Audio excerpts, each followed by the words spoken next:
Hey, what's up, everybody? It's your boy, Darrell Owens, back for another edition of 101 here on the Legacy Maker Sports Network, and of course, airing on the amazing Bowie television. But with all that being said, today I disappeared. That's crazy work. Am I back? Am I back? There we go. I'm back. Today, we've got an extremely special guest, but he really is no guest. He's the man, the myth, the legend that is Mr. Jeremiah Quimby, the co-founder of the Legacy Maker Sports Network and the host of the J&J podcast with our guy James Brown here on the Legacy Maker Sports Network. We're going to get into free agency today, and Jay is going to give us his first mock draft of the NFL season. So prepare yourself. Get ready. We got one-on-one coming up next with the man, myth, and legend, Mr. Jeremiah Quimby, and it starts now. One. Welcome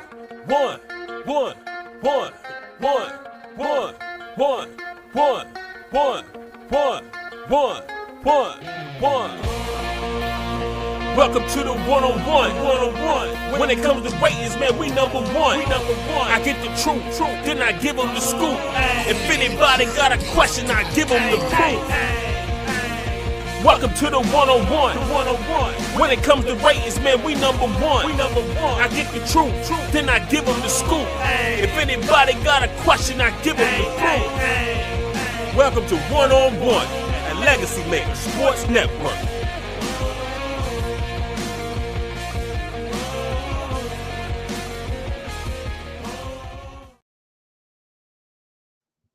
Welcome, everybody, to another edition of One-on-One here on the Legacy Maker Sports Network, and, of course, airing on the amazing Bowie television.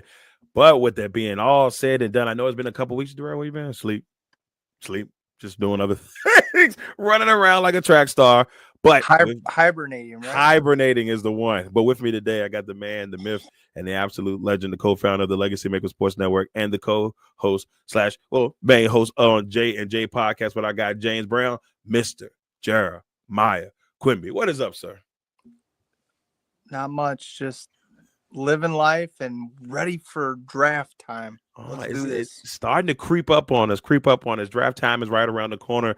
And we got 30 minutes to bring you some impact and give you a lot of greatness in here. But before we get into the draft, because Jay's going to give you that huge intellect that he has when it comes to the draft and break down all that good fun stuff.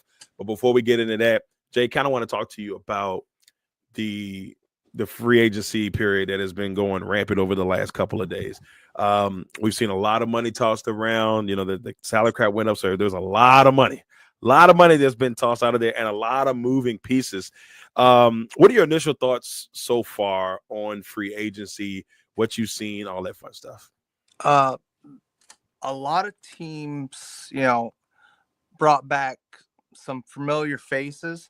But then you see people making weird cuts, a.k.a. like the Rams. They get rid of Cooper Kupp, but then sign Devontae Adams. Interesting, right? It just, I'm trying to figure that move out. I don't know. Haven't figured it out. Did some research, couldn't figure nothing. But got a couple teams that did them.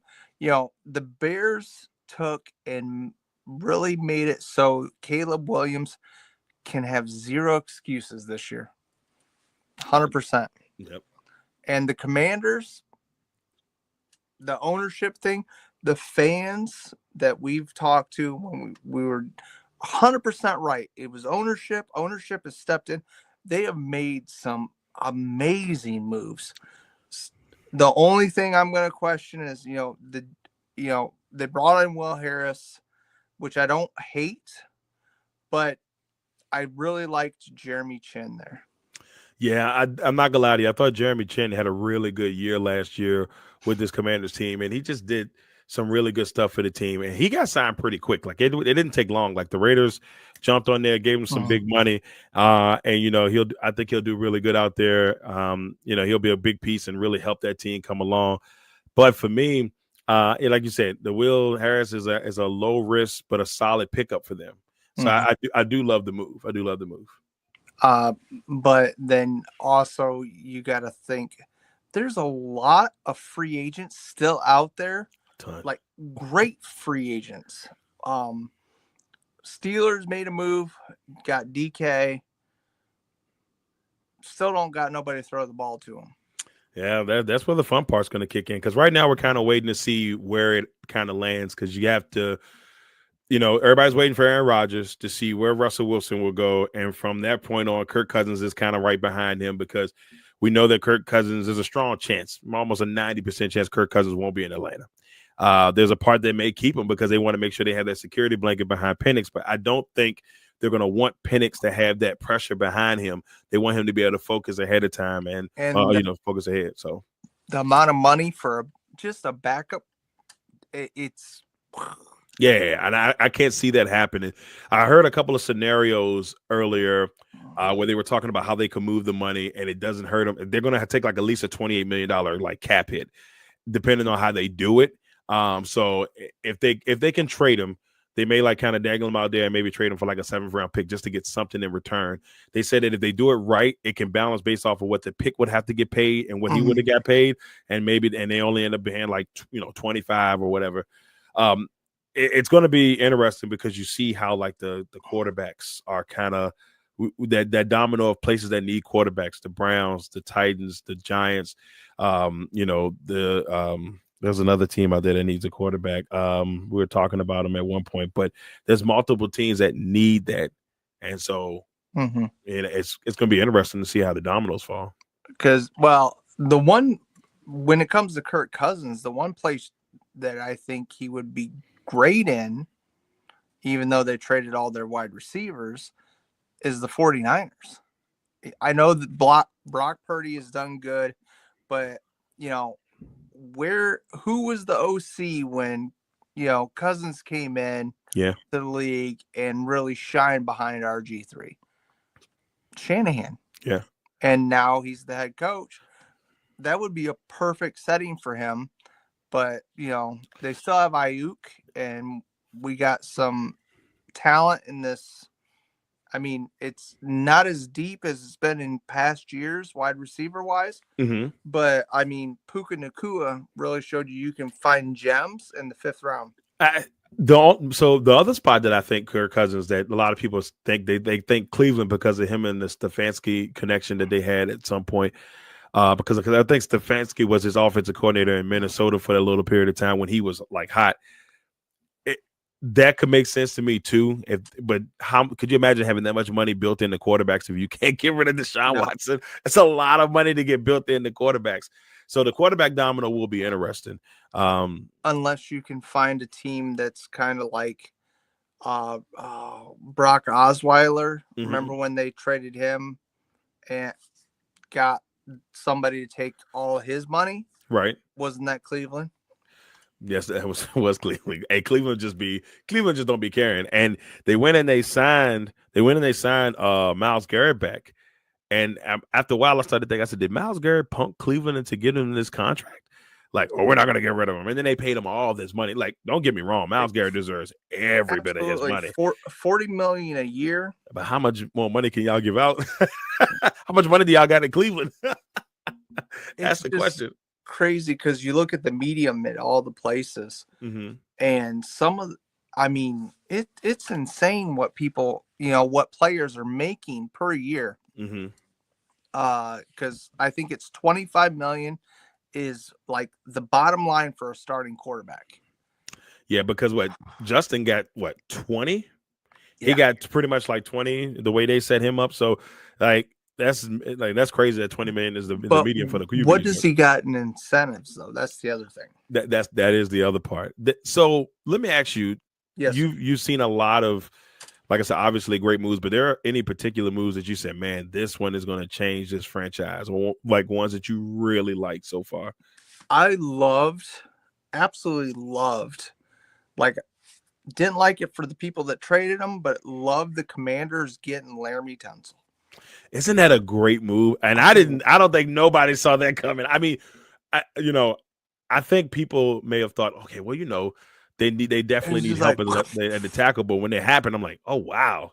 I said, AP snuck that one right in. The only guy that's on that line that hasn't been a free agent signing or a trade is Cosme at left.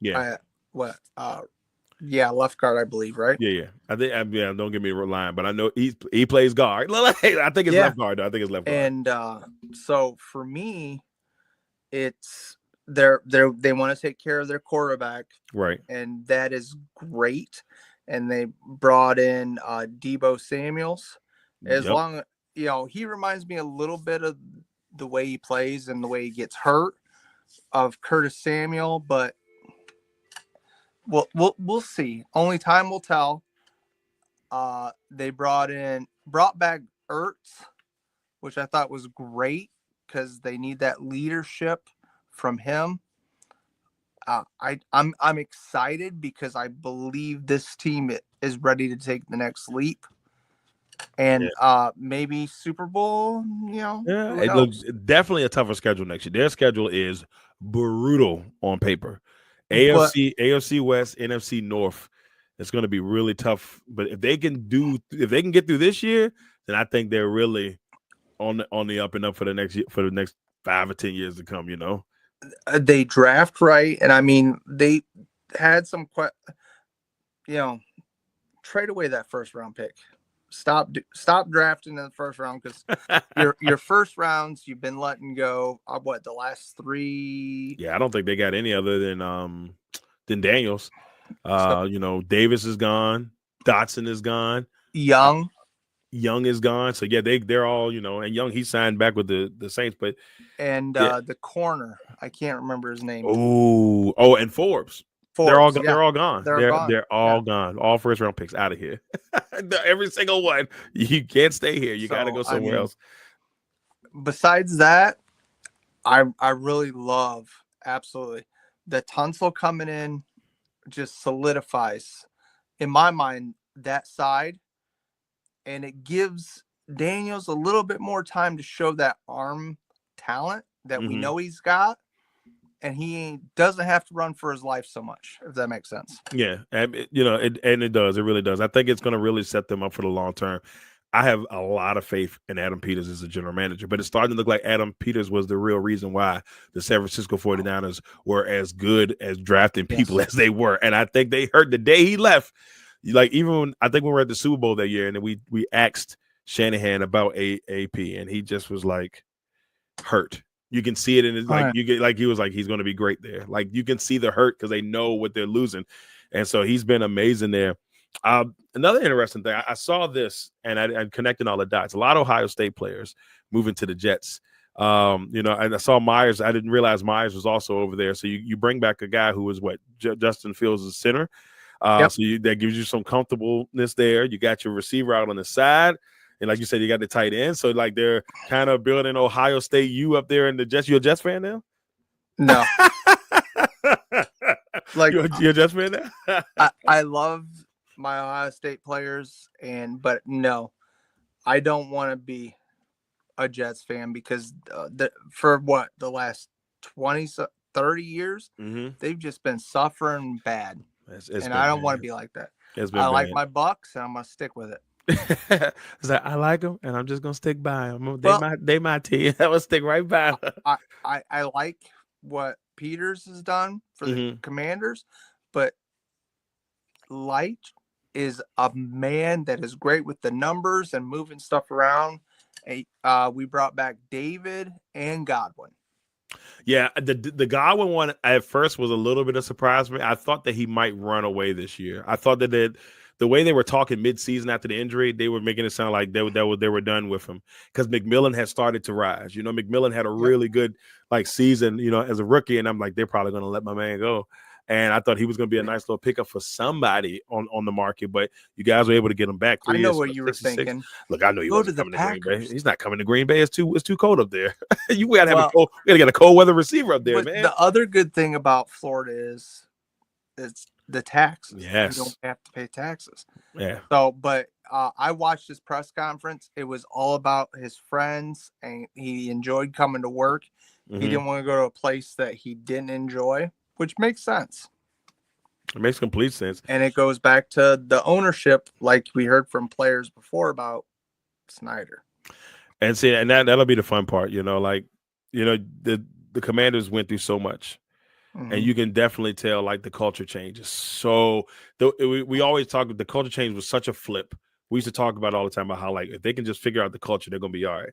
They're figuring it out. Like it's pretty much there. Like they got the culture in the lock. Oh, yeah, I was glad. I didn't mean to cut you, but No, you good. I'm glad they brought back Traceway. But that, I bet you he doesn't. He wasn't sure he was going to come back because his workload has been cut almost to in a quarter. And like he does a quarter of the punt that he did. hey, there was a stretch at the beginning of the season, like he didn't punt for like 4 games. It was like he was just out there chilling on the sideline. I think it was I want to say it was the Giants game, the Giants, the Bengals, and the Giants, the Bengals, the Browns, and the Arizona game. He did not punt for like 4 games, and he didn't punt again until they played like the Ravens, and it was just like, oh, so look who's coming out on the field. Look who's coming out on the field. Well, look, free agency still up in the loop. We got a lot going on. Amari Cooper still out there. Asante Samuel, Stephon Diggs, Cam Robinson, Trayvon Jenkins, who was on the offensive line for the Bears. Calais Campbell, the legend, is still out there.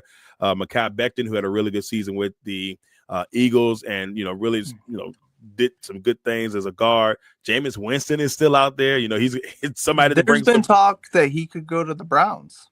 Right, well, I mean, and that would be interesting if they see him kind of, to see him pop back in there. Dante Fowler, J.K. Dobbins. So there's a Zadarius Smith, Stephon Gilmore, Rasul Douglas. They've got quite a few. Keenan Allen, Cooper Kupp down out there.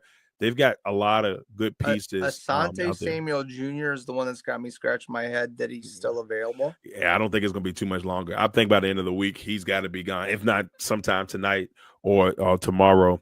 Let's get into your draft, man. Yes, sir. Let's get into the 1.0 for Jeremiah Quimby's draft. Here we go. Break it down for us, Jay.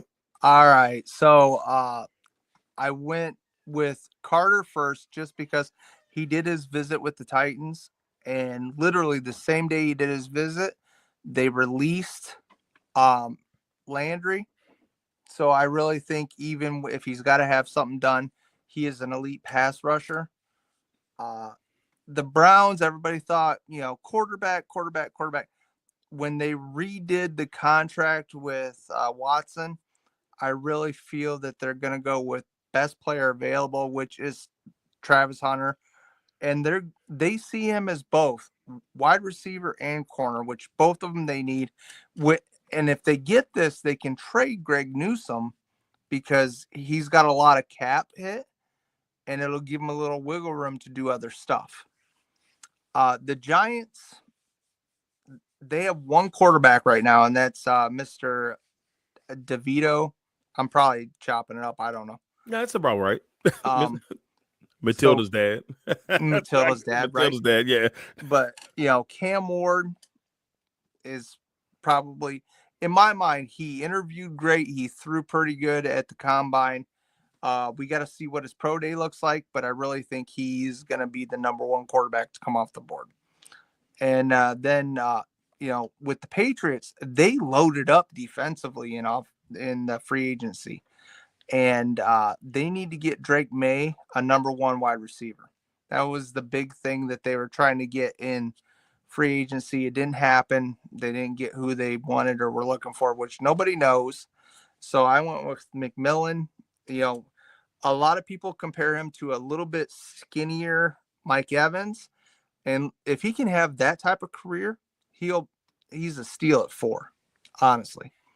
For the Jaguars, they could use on both sides of the ball, but protecting your quarterback and giving ETN space to run is the number one thing. Scoring points. Will Campbell, I'm not going to say he's the best offensive lineman in this draft, but he is the top rated. So I got him going 5. And the Raiders, Matthew Golden, I picked him just because the Raiders have always been in love with speed. Tom Brady's there. They need a lot of stuff, but I have a feeling they're going to reach and go with the Golden. I mean, he's got a great route running ability. separation. So whoever, whatever happens there, I think that's where they're going to go. The Jets, I picked Milrose because everybody thought he was, he didn't have a bad year. It's just Alabama's record didn't reflect what we thought it was going to be. And I did this mock before free agency, so I didn't, know they were going to go get Justin Fields. I knew Aaron Rodgers was gone, so that's why I picked Melrose here. I'll be dropping my second one here probably beginning of next week, because we'll have more information on free agency and trades. So for Carolina, Will Johnson in the backside across from J.C. Horn, especially in the South, will give them 2 lockdown corners, hands down. Will Johnson didn't play against Ohio State, but still, they beat us. It hurts to say it. Again, whatever. Heading to 9, we got Shamir Stewart, which I watched the Senior Bowl. He beat every offensive lineman except one. And I got him going later in the draft just because of the school he went to. I mean, he just made everybody look silly with his moves. So the Bears, again, I did this before free agency. They still, they got a couple decent tackles, but, boy, he's got all the measurables. He's got the mobility to run any offense they want. He has the ability to pull and protect Caleb if he runs. So I really like offensive linemen there. I almost moved a guard up, but, there's no huge, amazing guard that's worth the top 10 pick. Number 11, Jalen Walker they need everything now out there in San Francisco. Everything. They can lost go with anything. and or traded everybody except for Christian McCaffrey and Brock Purdy and George Kittle. I couldn't believe they let their fullback out, because he's been there for like 8 or 9 years. Yeah, he's been there a long time. That was a surprise. Jalon Walker, his numbers spoke for himself, being a Georgia guy. Like his length, like his burst. Just see him being very successful out there as a pass rusher, especially when they're worried about Bosa on the other side when he's on the field. So number 12, Ashton Gentry. With Rico being gone, they need a running back. I wouldn't be surprised to see him reach, and I don't want to call it a reach, but go for Quinshon Judkins, because you do his measurables along with what he ran at the combine, and he is, I can't believe I'm going to say this, he's more athletic than Zeke. He just don't have that final gear. I think it was the Texas game. He broke away and they caught him around the 20 or 15 yard line. The defensive backs did. So, anyways, to the Dolphins, I went offensive lineman Kelvin Banks from Texas, because you got to protect Tua. Just got to. I mean, I'm really surprised. Tua is a great talent, but I know your brain is very important to you. You got to take care of it. And I mean, he needs possibly to wear one of the helmets, even though they're not comfortable, but you got to take care of you, man. That's all you got. And they do look ugly. I know a lot of people are afraid of the ridicule they'll get from it, but like you said, protection is most important. Absolutely, because I mean, he's literally, and I'm not trying to be funny, but he might be 2 concussions away from being AB. Oh boy, you don't want that. You don't want that.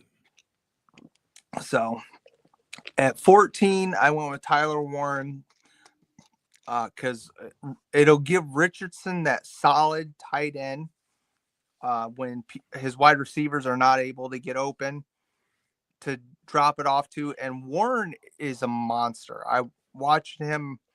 I've seen him 3 times, twice where he just ran over linebackers like they weren't even there. And linebackers are not small. So, I mean, he is a cross between Mike Allstott and he has the hands of Tony Gonzalez. I really like him a lot. For the Falcons, James Pierce Jr., he showed out at the combine, showed that top end speed. They need the pass rusher. Dante Fowler Jr. still out there, but you don't know which one you're going to get. The one that was with the Commanders last year or the one that was, with flailing around. Yeah. Look what I can do. But anyways, 16, the Cardinals, I picked Mason Graham because he shut everything down at Ohio State game. And the Cardinals were the worst team in the league against the run last year. So what's the best way to stop it? Bring this man in. They'll get a plug. Yep. At 17 for the Bengals, I went with Mike Green, the edge from Marshall/Virginia. Whoop, whoop. A former Cav. And I mean, he showed out at Marshall. I know it's a little lesser competition, as they say, but he still showed out. He's got everything you need. Spin move, bull rush, the whole shebang. At 18, I'm going to get flask for this because they signed, Darnold. But I got the Seahawks going with Shedeur Sanders. I've heard all the rumors everybody else in the community's heard. He didn't interview well. They know he's a leader, but being a rookie and being a leader that is a bit arrogant will not help your team on the field. And he made a lot of passes last year that should have been knocked down or intercepted that our number 2 pick helped, because with his skills of being a wide receiver and a DB, he was able to either deflect or catch and make something happen with it. So I just yeah, Hunter will be. Sanders is going to be interesting. Just wherever he ends up going, just based off of he's gonna bring a lot of attention, obviously. Will his dad go with him? That's the other question. I maybe not this year, but wherever it is, it's always going to be lingering, depending on the stability of that coach. And then, after what Jaden Daniels did last year, it's like those are the type of guys you want to bring in at your QB position. I mean, he's so calm and collected at times, and he doesn't let the light get to him. He just kind of just does his thing. And so I think that's going to be – I know everybody can't be Jaden Daniels, don't get me wrong, but I think that's the style of quarterback that you kind of want to have. But and I know it's just my opinion, but what helped Jaden Daniels was his time out there in the desert with Herm Edwards. Big time. Big time. That man is one of the best leaders, hands down, I've ever seen. I know we got about a little bit of a minute, but at 19, I went with the safety from South Carolina just because his talent, his physical talent, along with his mental acuity for the game, reminds me of Ed Reed type. And I know that's high praise for somebody going at 19, but the last time the Bucs were at 19, we took OJ Howard. Oh, wow. I remember who was where, don't know. But at 20, I've got the Broncos going with Kenneth Grant. I know LT will love that. His team getting a Michigan player. Another plug there, put him in the center and let the pass rush happen. For the Steelers, again, I did the mock draft before free agency. I went with Barron, the corner from Texas. Great skill, great ball skills. Like him more in man to man than in zone or press because I don't think he's got the build to hold up and press against these bigger receivers. So, 22 got the Chargers. Harbaugh, of course, is there, and you know, they're the two tight end, older tight ends they got there. Don't stay healthy all the time, and Loveland would be great for Justin to throw to because I mean they gave away every wide receiver they had last year. Palmer signed somewhere. I don't remember where he signed. Buffalo. Buffalo. And he was the best wide receiver that they had last year. So, and for the Green Bay Packers, I have Revel Jr. from Eastern Carolina. I like his length. He really reminds me a lot of Alexander, except for he doesn't, turn his back to the quarterback to try to chase people down. You guys lost Stokes too, didn't you? Yeah, we went to the Raiders. Crazy. 24. They brought back Byron Murphy, but the Vikings really need help at safety. Mr. I gotta remember his name. Harrison Smith. Harrison Smith. He's your age. No offense. Yeah, I mean that's okay. I mean he's getting up there in age, so they need to bring somebody in to learn under him. And so I went with Malik Starks, the safety from Georgia. A lot of people's number one safety, but he's not really tall because Nick from South Carolina is 6'3", where I think Malik's only like 5'11", 6 foot. Texans, really, I got him taking Emeka Ibuka because he knows CJ Stroud. And I know that they traded for Diggs, but he is a free agent as well now. And then, Nico Collins is hurt. Tank Dell got hurt really bad. I don't know if he'll play again, to be honest. Yeah, that's 2 seasons in a row where he's taken some really big injuries. And he's such a small frame guy. But, man, when he's healthy, he's so dynamic. But the problem is 2 years in and 2 big injuries. That's a tough thing to come back from. Absolutely.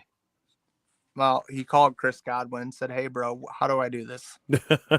But so for the Rams, which again, 2 years in a row they got a first round pick. What's going on? It must snow. I got them taking Jayad Campbell, the linebacker from Alabama, which he is a downhill guy, not huge in the passing game. He can swat a ball, but he won't pick it off for you.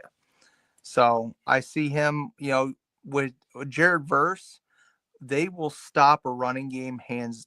I don't care. Don't run towards any of them. At 27, I went with Josh Simmons, the tackle from Ohio State, because when he's healthy, because he was hurt, his mobility and to pull will help anything that they draw up for Lamar. So absolutely love him.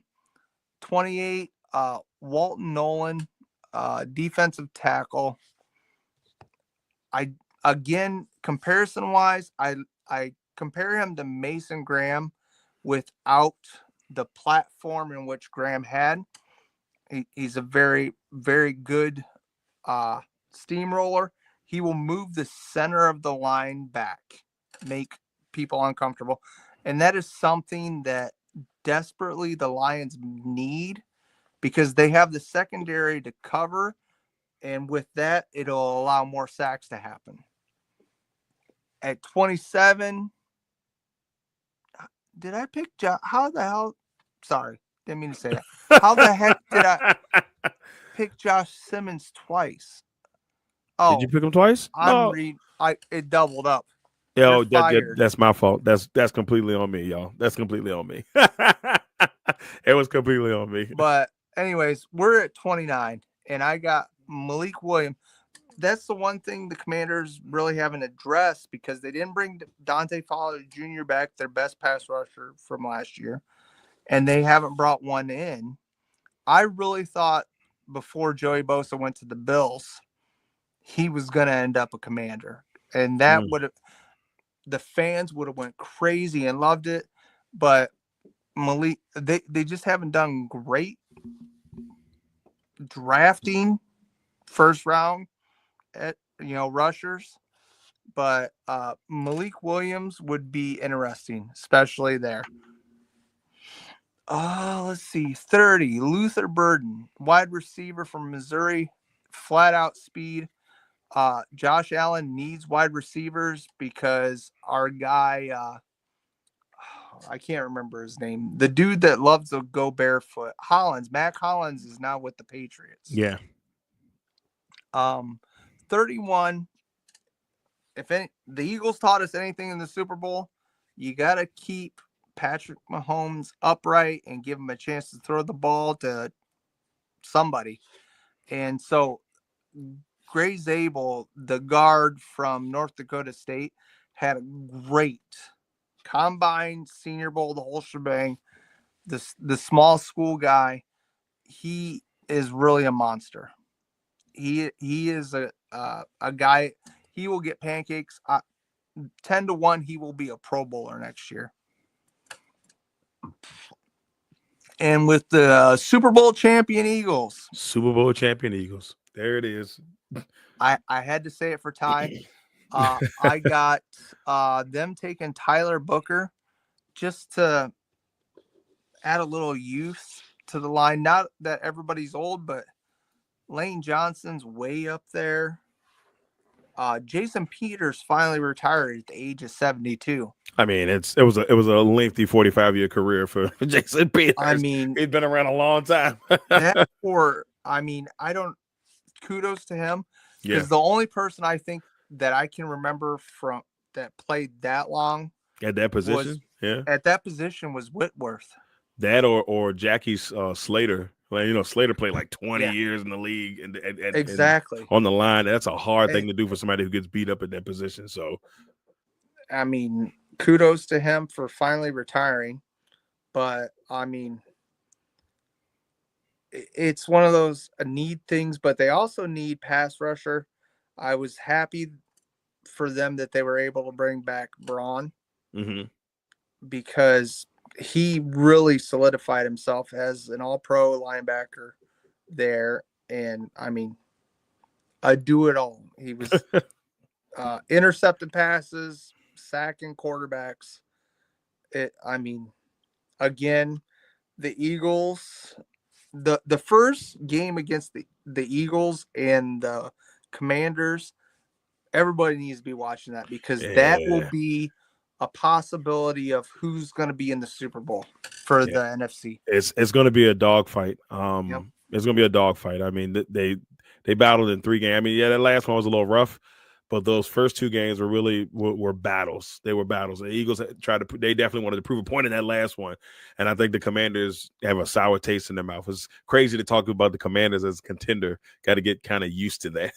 Got to get kind of used to that because it's been so long where they haven't been contenders, but they are now. So good thing. Could you imagine if the Commanders went out and got Nick Chubb and brought him in? Oh, man, I mean, hey, look. Never say never. They need a guy there. There's been some times where people think, okay, what they got to do at running back. I don't know how do they fix the running back position. Yes, Brian, 3 down back. Right. And yes, Brian Robinson had his moments, but he was nicked up throughout the year. They did bring McNichols back. Then also on top of that, they had Eckler. So it'll be interesting if they a lot of people think they will go running back maybe in the draft or whatnot, but I guess we will see. It would be great for them to bring in Travion. I mean, I wouldn't be mad at that. Hope Will's finest. Hope Will's finest. Well, look, everybody, that's been this episode of 101 here on the Legacy Maker Sports Network. And of course, Apologize for so long.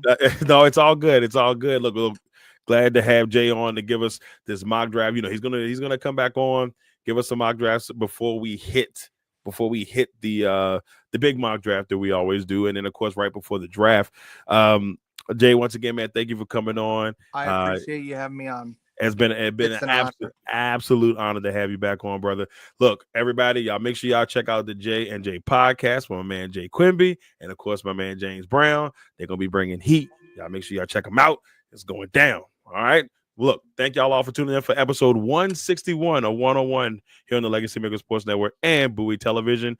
We will see you all next time.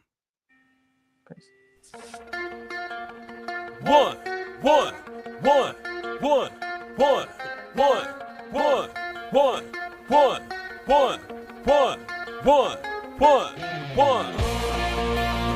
Welcome to the 101. When it comes to ratings, man, we number one. I get the truth, then I give them the scoop. If anybody got a question, I give them the proof.